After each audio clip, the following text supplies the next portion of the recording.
we go to layers, where's layers? Where for art layer layers? There you go. We need to lock that layer now, make a new layer, and label this dimensions, and another one labels. So let's label our views. Go to the text tool, always capitalize.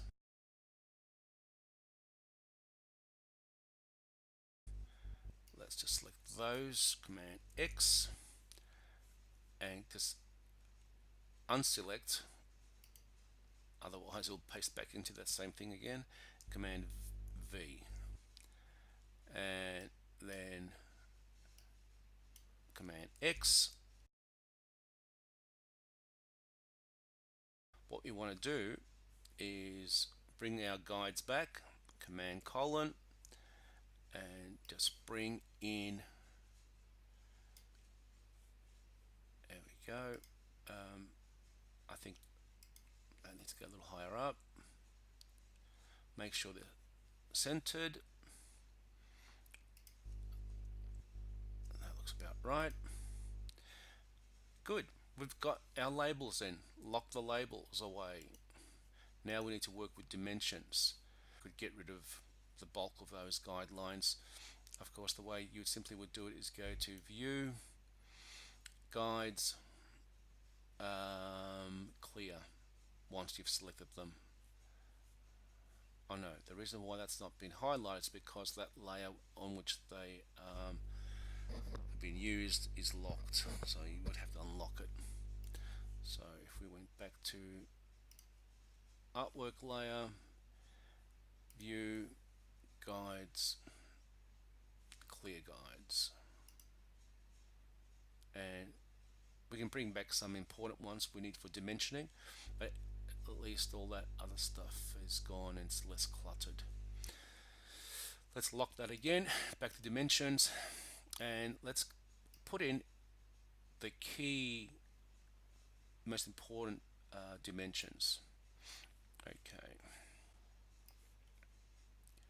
This will make life easier when we're creating lines with arrows and the like. There we go.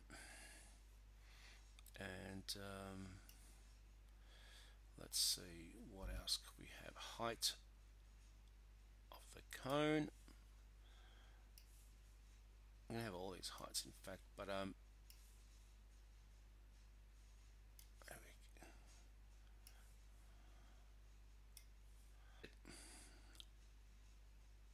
we won't need to worry about widths because we're giving diameters of cylinders and the widths of the spherical forms we don't have to worry about, but again they'll be given here. Okay, so let's zoom in and let's dimension. Oh, we're missing a couple lines. Let's go to there and the height of the cylinder. There we go. Okay, so let us begin. Let's zoom in a bit. And first we're going to need some projection lines, and holding the shift key, you're a couple of millimeters away from the actual object, and we're just going to drag across. And there's no color, no fill, so there's nothing done. There we go. Now we can see it. Let's just drag in another guide. This time this will help us with just how far our vertical dimensioning line will go. Oh. For now, let's put it out this far, and let's go back to the line tool, and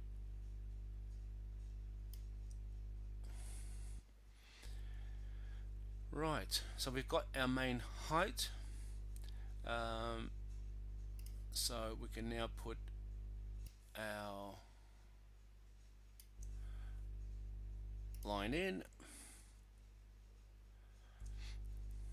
remembering that it's not as heavy as the actual drawing, so that make it fainter. So it's 0.7, I don't know, maybe 0.5. You can't quite see it, of course, because I've got the guides on. Okay, let's proceed. So it's, we might stop all the lines right along the aligned with the bottom cylinder. Okay, so I only need one line. Command C, Command F. Then I'm going to move that line into position.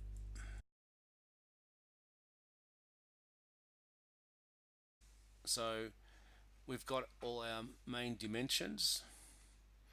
Now it's important that you do this accurately. You start your actual dimension line touching the projection line, holding the shift key, which will give you a 90-degree line, and come down to you hit when it says path, which is the next line. Right, that's important because that is the dimension, and there it is, 36.29, so 36, let's say. And we'll do this for each of these spaces. You don't have to do it scratch each time, because go Command C, Command F, then scroll down. Did I say scroll down? Move it down, put it, align it, come to the bottom, and holding the shift key means you won't deviate and make a crooked line. You must hold the shift key though, otherwise you will make that line crooked. And let's make that a little taller. There we go. Good. Now we know that this is the same, so Command C, Command F, and move it into position.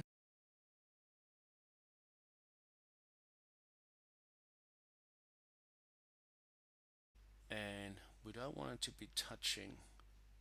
It has to be 2 mil off the object. That's about right. And hold the shift key, drag it until it hits. There we go. Now, so using select each line, read what it says here in the dialog box. It says 36, so type tool, we're going to put 36. Make sure you don't put the actual type tool on the line. If you do, it will type along the line. For example, let me see, let me select this line. That line is 23 mil, and if I was to click off the line, I'm on the type tool, look what happens. Oh no, 23, it's wrong, do not do that. Command Z. Alright, so don't go near the line please, and we'll align these properly at the end as well. So 23.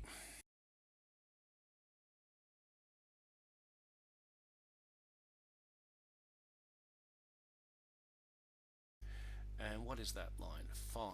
Okay. So, oops, see how it's confused.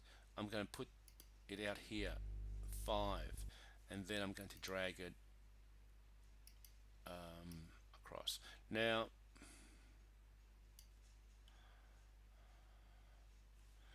we'll convert all of these dimension lines into add arrowheads to the dimension lines in a moment. But before I do anything else, the default setting for the size of the type is 12. So just use that. 12 seems to be perfectly fine for this purpose. Alrighty, so now what we need is to create arrows, and we need to go to the line tool and select arrows in both directions. I prefer using number 5. I think it's the right size for it. And end. Number 5. And let's just click off, see what it looks like. Yep, they should be touching the projection lines.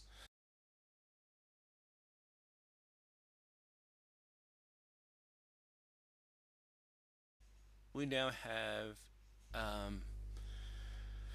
the dimensioning of heights. The only thing we're left with now is widths, but we don't have to worry about widths or depths because we have diameters. So before we do the diameters, we need to create our sectional view, the direction in which the sectional view is seen.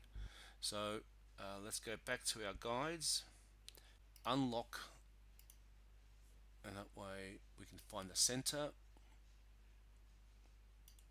Beautiful. Let's place that as well. That looks right. Lock that again. Okay, so what we're going to do is take a line and take it for a walk on the dimension layer. Take it for a walk from one side, hold the shift key to the other side. This will be we'll do it at 1, and it's a dashed line. Then we need to create thick lines on the edge, and these are not dashed, and in fact they are going to be heavy. So we're going to go to 3 point. So we need to take that, Command C, Command V, and just put that into position here. And okay, I'm just going to turn off the guides again, Command colon, and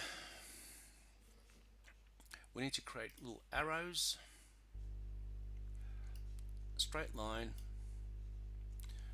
at 1, and it needs to have an arrow at the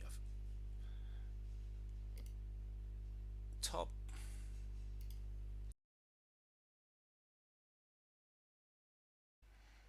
Okay, and then we have to label this as A. Now remember that we had the side view. Well, of course that's incorrect because it's not just the side view, it actually happens to be this sectional view, A to A. So let's relabel that. Back to labels, unlock it,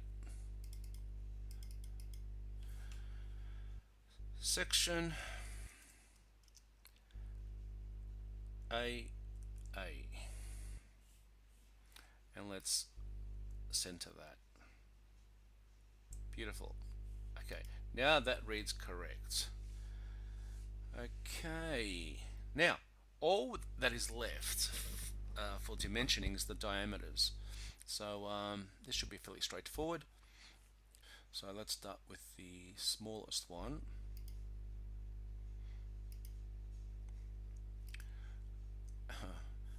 Let's invert that and make sure we have that as 1. Yep, and just move it a little bit. There we go. Let's zoom in. Z is your shortcut to the magnifying glass, and that will zoom you in. Okay, so make that finer, 0.5. That's pretty good. Now we need one for here, so we can copy that. Command C, F.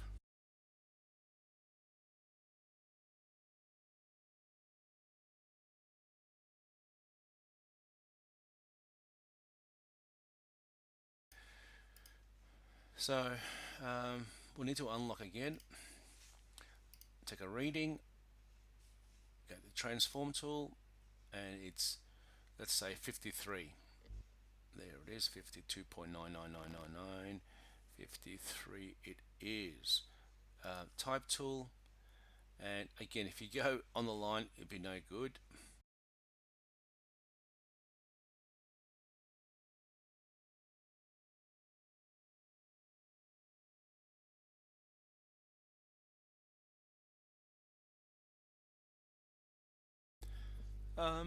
That's it. I think we've got all the dimensions except we're missing the arrows on all of these lines. So I think we've finished our dimensioning.